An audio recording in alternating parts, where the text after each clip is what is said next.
Thank you very much, Mr. President. I wanted to go back to something that you said to Margaret earlier when you said that you have not underestimated ISIS's abilities. This is an organization that you once described as a JV team that evolved into a force that has now occupied territory in Iraq and Syria and is now able to use that safe haven to launch attacks in other parts of the world. How is that not underestimating their capabilities, and how is that contained, quite frankly? And I think a lot of Americans have this frustration that they see that the United States has the greatest military in the world. It has the backing of nearly every other country in the world when it comes to taking on ISIS. And I guess the question is, and if you'll forgive the language, is why can't we take out these bastards? Well, Jim, I just spent the last 3 questions answering that very question. So I don't know what more you want me to add. I think I've described very specifically what our strategy is, and I've described very specifically why we do not pursue some of the other strategies that have been suggested.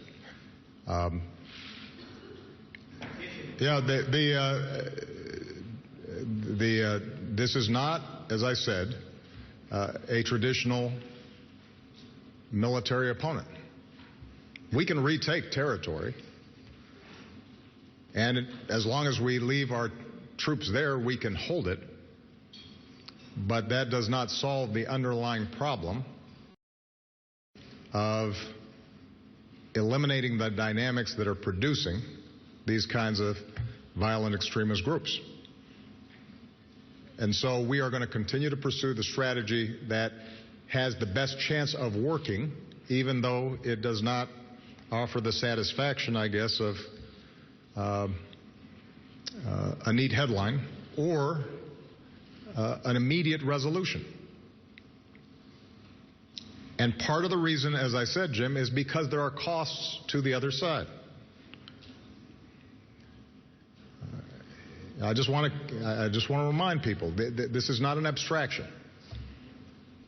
When we send troops in, those troops get injured. They get killed. They're away from their families. Our country spends hundreds of billions of dollars. And so, given the fact that there are enormous sacrifices involved in any military action, it's best that we don't shoot first and aim later. It's important for us to get the strategy right, and the strategy that we are pursuing is the right